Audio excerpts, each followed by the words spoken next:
سلام، حالتون خوبه؟ خوش اومدین به چنل من. اسم من ریحانه است برای اونایی که تا حالا ویدیویی از من ندیدن و امروز میخوام یه ویدیو دیگه بذارم و یه ذره راجع به کریرم و این چیزا حرف بزنم و یه سری نمیدونم تصمیماتی که دارم. من دوباره سفر کاری اومدم کنم 3 روز اومدم فینیکس آریزونا و آره دیگه دیشب رسیدم، خیلی دیر وقتم رسیدم و امروز همش سر کار بودم، یعنی سر سایت بودیم، کنم یه بالای 10 ساعتی شد و الانم یکم خستم. ببخشید اگه یه ذره انرژی ندارم، ولی میخواستم این ریچوالی که انجام میدم و این در واقع شروع این یوتیوب چنلم با ویدیویی بود که از اون سفرم حدود یه ماه و نیم پیش به الی رفتم. ویدیوهایی که گرفتم اونجا در واقع استارت یوتیوب چنلم شد و میخواستم یه جورایی این کار ادامه بدم. در واقع یه جورایی شاید سفره رو دلچسب‌تر کنم برای خودم. البته این سفری که اومدم با آدمایی که دوستشون دارم و خوشم میاد کار کردم باشون و اینا رو، یعنی آدما خیلی خوبن و موضوع کارم جالبه، ولی خب خستگیش و اینا همیشه هست و معمولاً هم وقتی هر بار سفر میرم یه ذره از روتین عادی زندگیم درم میاره و هم مثلا حالا اینجا که 3 ساعت تفاوت زمانی داره با نیویورک، پاسیفیک تایمه و این همین تایم دیفرنسش و دیگه خود پرواز طولانی و 5.5 ساعت اینا فقط خود پروازه دیگه. حالا اون وقتی که میذاری که برسی به ایرپورت و اینا، یعنی فرودگاه اینا هم هست، رو هم مثلا یهو میبینی مثلا 9 ساعت فقط توی سفری و اینا. حالا مثلا ما سفر کاری که میریم مثلا پول اون ساعتایی که مثلا داری سفر میکنی اینا رو هم بهت میدن، ولی باز خب خستگیش هم هست دیگه. بعدم حالا باز خوابت به هم میریزه. معمولا هم سایت که میریم صبح زود میریم، مثلا چه میدونم 6 و اینا میریم و روزا هم بیشتر از مثلا 8 ساعت عادیه، میذاره آدم خسته میکنه کلا. و آره دیگه میگم منم کلا گفتم از این سفرها کم نمیرم. حالا تو ماه مارچ اون الیم رو توی فوریه رفتم، تو ماه مارچ سفری نکردم، ولی دلیل اصلیش این بود که یه 2 هفته مریض بودم و همون 2 هفته اول مارچ نمیدونم یه سرماخوردگی بود که همه جا یهو میشنیدی از ژانویه همه هی میگرفتن. فکر کنم تو ایران هم پر شده بود دیگه، با سرفه و تب و اینا بود. قشنگ افتادم که بعد سفرم من بود و اینا، ولی تقریبا میگم این مدلی مریض نشده بودم یه مدت طولانی.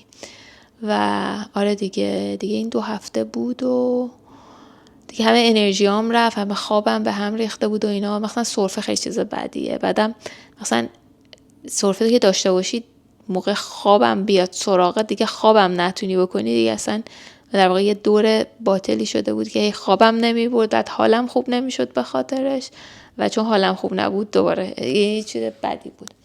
ولی آره دیگه خلاصه حالا بهتر شدم، ولی نمیدونم مارچ ماه عجیبی بود. حالا اصلا فکر کنم امسال یه جوری ساله، حس میکنم سال تغییره، ولی هنوز مطمئن نیستم چه جوری. آره نمیدونم، والا یکی همین یوتیوب چنلمو درست کردم بود که جدید بود و یه کاری بود که مدت ها بود میخواستم بکنم نمی کردم، بالاخره استارتش خورد که دوستشم دارم. حالا نمیدونم خیلی هم ویو نمیگیرم هنوز، ولی اوکی هم هست، یعنی نمیخوام حالا خیلی سریعتر از اون رشدم در واقع ویورشیپ و اینا بگیرم، چون که یعنی میخوای یه ذره اولا ارگانیک آدم چیزت کنه، دنبالت کنه و اینا، که بتونی ارتباط بگیری باشون و اینا. مثلا یه عالمه آدم اگه بیان همجوری برای یه چیز، شاید نتونی اون ارتباط رو باشون برقرار کنی، بعدم مثلا خسته بشن و اینا. همین الانش هم فکر میکنم هنوز موضوع اصلی چنلم خیلی دستم نیومده و مسلما یه بخش زیادیش مهاجرت، چون بالاخره زندگی من در واقع یه جورایی با مهاجرت گره خورده و اینا، یه جورایی مربوط به اون خواهد بود همیشه. و خب میخوام راجع به تجربه هام و زندگیم و اینا تو اینجا بگم که به اون مربوطه. ولی حالا یه سری چیزهای دیگه ای هم هست که مثلا کلا دوست دارم که نمیدونم مثلا چقدر علاقه بهش وجود داره، ولی بعدم نمیاد انجامشون بدم و اینا. قبلا هم راجبش گفتم، مثلا من کلا حالا هم تو چیز کاریم اینجوری هم، ولی هم برای چیز شخصیم این مدلی هم که خیلی مثلا یه سری دستگاه‌های مختلف و اینا که بتونه چه میدونم هلث دیتا تو بگیره و اینا، کلا هر چیزی که دیتا بتونی کسب کنی و بعد بتونی تصمیماتو بر اساس اون دیتا انجام بدی. مثلا چه بدونم ورزش میکنی، اثر اون ورزش رو خودت ببینی با دیتایی که جمع میکنی. کلا از این چیزا دوست دارم و یه سری کارا میکنم حالا و اینا. حالا یه سری این چیزاست که میتونم راجبشون حرف بزنم و علاقه دارم راجبشون حرف بزنم. چون کلا سلف ایمپروومنت و چه میدونم کارهایی که میکنم که خوابمو بهتر کنم، سلامتیمو بهتر کنم و اینا، یا یه سری چیزا راجع به همین نمیشه گفت زیبایی، ولی مثلا چه میدونم چیزای آرایشی، پوستی و اینا، کارهایی که انجام میدم و مثلا احساس کردم که ازش نتیجه خوب گرفتم. بعدم نمیاد از اینام حرف بزنم، ولی احساس میکنم یه ذره از این شاخه به اون شاخه پریدنم هست، تا مثلا بالاخره یه آدینسی پیدا کنم که یه تماشاگری پیدا کنم که باش مثلا میتونه ارتباط برقرار کنه یا نه. ولی حالا چون این اولشه و حالا تعداد آدمای زیادی هم هنوز دنبالم نمیکنم، فکر کنم تعداد سابسکرایبرام الان 76 تا نه 67 است، برعکس کن. آره 67 است که خیلی هم بد نیست برای یه ماه و نیم به نظرم. خودم که راضیم ولی خب بالاخره دوست دارم آدمای بیشتری ببینن ویدیوهامو و خودم احساس میکنم دارم یکم بهتر میشم. اولش یه سری کامنت میگرفتم که مثلا یه ذره پر انرژی تر حرف بزن و اینا، ولی حالا توی دفاع از این چیزم بگم، این 3 تا ویدیو اولی که من گرفتم واقعا یه سفر طولانی بود که طولانی هم سر سایت بودم، واقعا هیچ انرژی، یعنی آخر شب بود بعد مثلا 10 ساعت کار و سفر طولانی و جت لگ بودنه. مثلا جت لگ که 3 ساعت دیفرنسشه، ولی باز یعنی یه ذره از اون بی انرژی هم اون بود، ولی یه ذرهش هم این بود که من تا حالا جلو دوربین نشسته بودم. احساس میکنم یکم بهتر شدم، یکم راحت تر میتونم جلو دوربین بشینم و حرف بزنم. اتفاقا اون ویدیو اولی که گرفتم، این مثلا شاید بگم نیم ساعت اولش که حرف زدم که پخشش هم نکردم، یعنی کاتش کردم، ولی در واقع من بود داشتم اینجوری دوربین نگاه میکردم، هی با خودم میگفتم من چی میگم، اینجا چه خبره. خیلی سخت بود. با پارتنرم نشسته بودیم با هم نگاه میکردیم، خندش گرفته و در واقع داری با خودت انگار حرف میزنی ولی به زبونش میاری. جالب بود و اینا. آره دیگه، خلاصه کلا دوست دارم این یه جورایی تو هم ویدیو اول گفتم یه ذره حالت تراپی وار از این استفاده کنم که حرف بزنم از زندگیم و از تجربه هام و اینا بگم. ولی حالا همونجور که گفتم احساس میکنم این مارچ هم یه ماهیه که تغییرات زیادی توش حس کردم تو خودم و حالا یه سری تصمیماتم گرفتم و اینا که یه جورایی حالا بیشتر باهاتون در میون میذارم و اینا، ولی یه جورایی مربوط به اینه که رو خودم کار کنم و قراره که نمیدونم بگردم ببینم چطور میتونم زندگیمو بهتر کنم و اینا، و شاید بخوام ویدیو سیریزی بذارم راجبش که این تجربه چطوری بوده و اینا. و چطور میخوام این کار رو بکنم. در واقع یه نوع سلف ایمپروومنت اینا، ولی حالا نه فقط، یعنی روی همه چی، روی کریر، روی کریر منظورم کار، روی سلامتی، روی همه جوانب زندگیم دوست دارم راجبش فکر کنم و یه سری تغییرات بدم. و حالا برای کارم هم تصمیم گرفتم که پارت تایم برم. حالا پارت تایم نه به صورت زیاد، ولی مثلا یه روزو در واقع تو هفته کمتر کار کنم و اون روزو میخوام اختصاص بدم به این که بشینم و یه سری این تغییراتی که گفتم و مثلا روش فکر کنم و ببینم چطور میتونم انجام بدم. و این جرنی من حالا شاید فیلم گرفتم و اینا، اگه مفید بود حالا ببینم چه جوریه، چون یه ذره اون اولش احتمالاً دارم سعی میکنم ببینم که چطور شده و اینا. حالا دلیل تصمیمم برای این کار پارت تایم کردن و اینا، یه ذره احساس میکنم که حالا میگم یه ترکیب چندین تا چیز باعث شد که به این فکر برسم. یکیشون همین نمیخوام بگم سختی کارم، ولی این شدت خستگی و حالا برن اوت نمیدونم اسمش میشه یا نه، ولی احساس میکنم که یه ذره نوع کارم و نوع راهی که تا الان رفتم یه ذره فشار زیادی بهم آورده و طبعا تولدم من تو مارچ و اینا، یه ذره اونم باعث شد که فکر کنم بهش. البته تصمیمی نیست که مثلا همین یه ماه گرفته باشم، تصمیمیه که توی 1-2 سال گذشته بهش خیلی فکر کرده بودم و اینا و میخوام ببینم، آره حالا ببینم اول با این یه روز چجوری میخوام تو زندگیم تغییر ایجاد کنم. خیلی دوست دارم ببینم شماها توی زندگی کاریتون یا کلا اصلا تو زندگیتون همچین تجربه‌ای داشتین با برن اوت و خستگی مفرط و اینا سر و کار داشتین و تجربتون چطوری بوده؟ چجوری راه‌های دیل کردن باهاش چیه براتون؟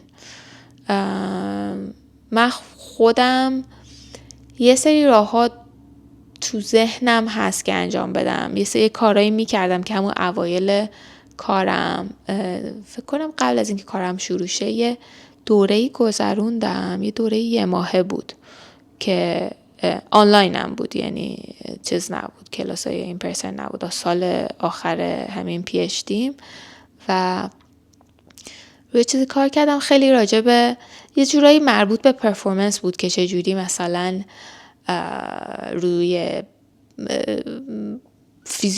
تمام فیزیولوژی تو تمام این ذهن و اینات، چه از نظر فکری، چه از نظر روحی، چه از نظر جسمی کار کنی که بعد رو پرفورمنس تاثیر بذاره و چطور میتونی توی فلو قرار بگیری. یه کانسپتی هست به این که بهش همین فلو میگن. این مدلیه که تو حالا حتما همه یه جورایی تجربهش کردن، ولی کانسپتش اینجوریه که تو یه سری کارها مثلا توش قرار میگیری، داری انجامشون میدی که تو اصلا گذر زمان رو توش حس نمی کنی. تو اصلا انگار توی اون غرق میشی تو اون لحظه، تو اون کار و هم انجویش میکنی، هم لذت میبری، ولی هم اصلا گذر زمان رو حس نمی کنی و چطوری وارد اون شی بیشتر و اینا.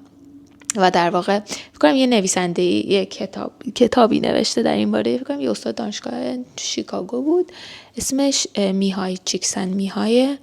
این آدم همین نمیدونم اسم کتابش هم فلو فکر کنم یا The Art of Flow، دقیق نمیدونم، ولی این قشنگ یه نموداری داره که میگه برای اینکه تو فلو قرار بگیری یه جورایی این مدلیه که تو این کامپلکسیتی چیزی که داری روش کار میکنی، این سختی و پیچیدگیش یه سویت سپاتی داره، یه بالانسی داره. اگه زیادی سخت باشه که خارج تواناییات و اینا باشه، تو چیز میشی، تو خسته میشی، یعنی نمیتونی انجامش بدی و چون اسکیل ستت به اون نمیرسه رهاش میکنی. یه مدل دیگه هست، تو کار مثلا خیلی ساده است، خیلی پایین تر از لول اسکیل ستت و اینا، این کارا تو رو خسته برد میکنه و اونجوری ولش میکنی. ولی یه بازه‌ای هست بین این دوتا، یعنی جذابیت کاره و سختی و پیچیدگیش یه حدیه که کمتر از چیزات نیست، تواناییات، ولی خیلی زیادی هم بیشترش نیست.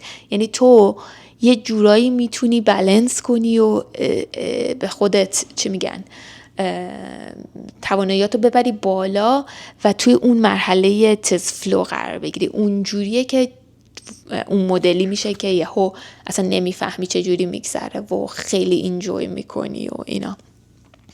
و حالا تو این کلاسه یه سری چیزا راجع به چیز میگفتن، یه پروتکلی داشتن کلن که این مدلی بود که تو صبح که از خواب پا میشی، اولین کاری که میکنی اینه که یه 13 اونس، یه باتل آب عادی چقدریه، این آبو میخوری. بعد دیگه چی بود؟ دومی مرحلهش این بود که به مدت 10 دقیقه تا یه ربع یه ورزشی که ضربان قلب تو ببره بالا. هدفش اینه که فقط ضربان بره بالا. حالا این مثلا میتونه یه بایک سشن باشه، میتونه چه میدونم اسکوات باشه، میتونه 100 تا پوشاپ باشه، هر چیزی که فقط بتونه این ضربان تو از این حالت ثابت مثلا اترست ببره بالا. بعد روی اون خودشون یه ویدیویی داشتن که یه ترکیبی از صدا و یه سری ورزش‌های اکشنی که مثلا اسکیت بوردینگه و یه سری ورزش‌هایی که این فلو توش خیلی تاثیر داره.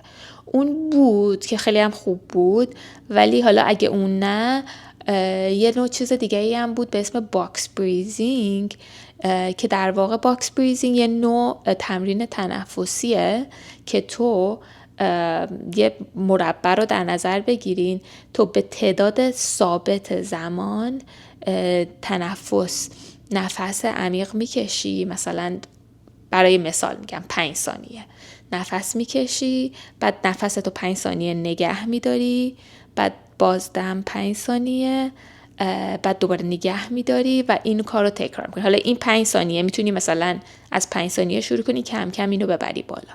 به این میگن باکس بریزینگ و ظاهرا یکی از تمریناییه که این نیوی سیل های آمریکا که یه گروه توی چیز نظامی نیروهای دریایی آمریکاست، در واقع یکی از های پرفورمنس ترین نیروهای نظامی آمریکان که این کارو میکنن برای اینکه مثلا توی اون چیز قرار بگیرن، توی اون مایندست آروم و مثلا فوکس بودن قرار بگیرن. یعنی در واقع تو آبو میخوری، اون ورزش رو میکنی، این باکس بریزینگ رو انجام میدی، بعدش باید 90 دقیقه روی مهمترین کاری که برای روزت تعیین کردی کار کنی. که حالا در ادامه میگم که این کار چیه رو بعد آخر روز برای اونم جزء استپاس باید انجام میدادی و این 90 دقیقه رو روی اون کارت انجام میدی. بعد حالا خودشون میگفت میتونی یه تایم ست کنی برای این، ولی حالا میتونه حالت آزادم باشه. بعد تو روز یه بار این حالت شکرگزاری و گراتیتود مانند که میتونه مثلا شکل‌های مختلفی داشت.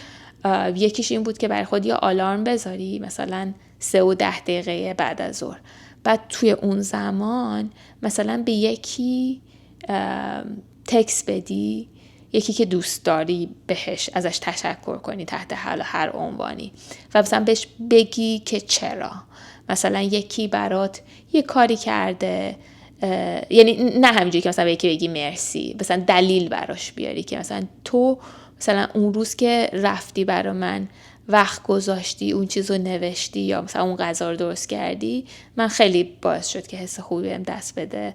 و حالا مثلا بگردی دنبال یه همچین مثالایی مثلا این کار بکنی، حالا مثلا کار با یه آدم دیگه است، ولی یا همینجوری مثلا فکر کردن به اینکه یه اتفاق خیلی خوبی که تو زندگیته که واقعا براش قدردانی، اونو مثلا راجبش فکر کنی و مثلا تشکر کنی. بعد فکر کنم بعد این شکرگزاریه، بعد آخر روزم 3 تا از یعنی کلا حالا روز هر جوری که بوده، آخر روز 3 تا از کاری که فکر میکنی خیلی مهمه که باید روز بعد انجام بدی و مینویسی که اینا بعدن اون 90 دقیقه روز بعدی روش فوکس میکنی و اینا رو انجام بدی. بعد روی یکی از این چیزای مهمشون هم بود که شبام فلاس بکشی، یعنی نخ دندون بکشی. نمیدونم این چجوری مربوط بود به چیز، ولی کلا اینجوری بود. بعد اینو به مدت 30 روز انجام میدی و البته حالا ترینینگ های دیگه هم داشتن مثل این که مثلا گاهی وقتا برای اینکه تو فلو وارد بشی و اینا، تو باید با یه ناولتی اینا روبرو بشی. مثلا میگفتم مثلا باید یه سری کارا بکنی که بهش عادت نداری. مثلا اگه همیشه مثلا راه شرکت یا راه مدرسه یا راه دانشگاه همیشه یه سمت میری، مثلا راهتو عوض کنی، یه راهی بکنی که چشت بهش عادت نداره. یا اگه همیشه مثلا با دست راستت مسواک میزنی، این دفعه با دست چپت بزنی، که این یه حالتی مثل این که یه چیز جدید باشه برای مغز و اینا. یه سری تمرینای این مدلی میدادن. حالا تمریناشو ایناشو هم خیلی زیاد بود و اینا، حالا میتونم راجبش بعدن حرف بزنم.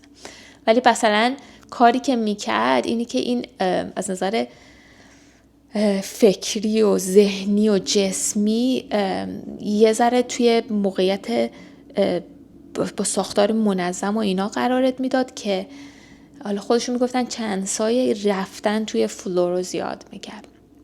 حالا دوست دارم خودم دوباره اینو اوایل کارم خیلی انجام میدادم و اینا، ولی دوست دارم دوباره برگردم به این تمرین و چیز کنم و اینا. حالا میرم دوباره این، چون متریال کلاسش اینا رو دارم، میرم دوباره دوره میکنم و اینا. اگه خواستیم میتونم بیام راجبش بیشتر حرف بزنم که ببینم مثلا بگم راجب چی بود. اینا هم کلا آدمایی بودن که در واقع میرفتن برای چه میدونم این تک کمپانیا، برای وال استریت یا برای خیلی آدم، برای شرکت های مهم میرفتن این کلاس های های پرفورمنس و اینا رو براشون توی مثلا چند جلسه چیز میکردن، دوره میذاشتن انجام میدادن. یعنی اصلا آدم های خیلی جدی و چیزانه، همه چیز الکی نبود، ولی جالب بود خلاصه و اینا. حالا این یه مثال بوده، ولی مثلا میگم میخوام رو این چیزای ذره چیز کنم، فوکس کنم. کلا من کتاب از این مدلای سلف ایمپروومنت اینا هم زیاد میخونم. کلا معمولا وقتی شرکت میرم راه خونه یه جوریه که معمولا پیاده میرم، مثلا یه نیم ساعت اینا پیاده راه میرم و همیشه سعی میکنم مثلا یه اودیو بوک داشته باشم که بهش گوش بدم و اینا. معمولا هم چیزام نان فیکشن اینا میخونم و مربوط به همین سلف ایمپروومنت و ایناست.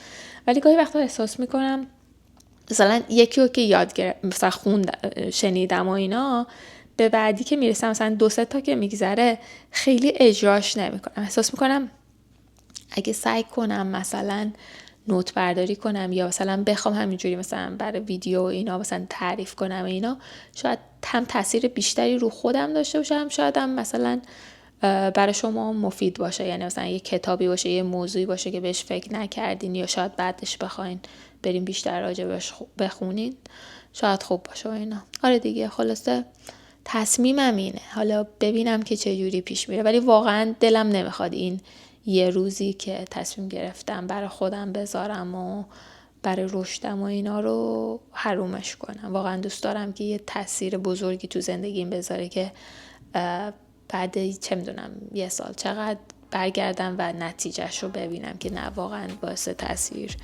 تاثیرگذاری زیادی داشت رو زندگیم در واقع. آره دیگه، خلاصه اینجوریه. حالا شما هم اگه کامنتی چیزی دارین، اگه به نظرتون این دوره ویدیوی این مدلی گذاشتن جالبه، بهم بگین این زیر.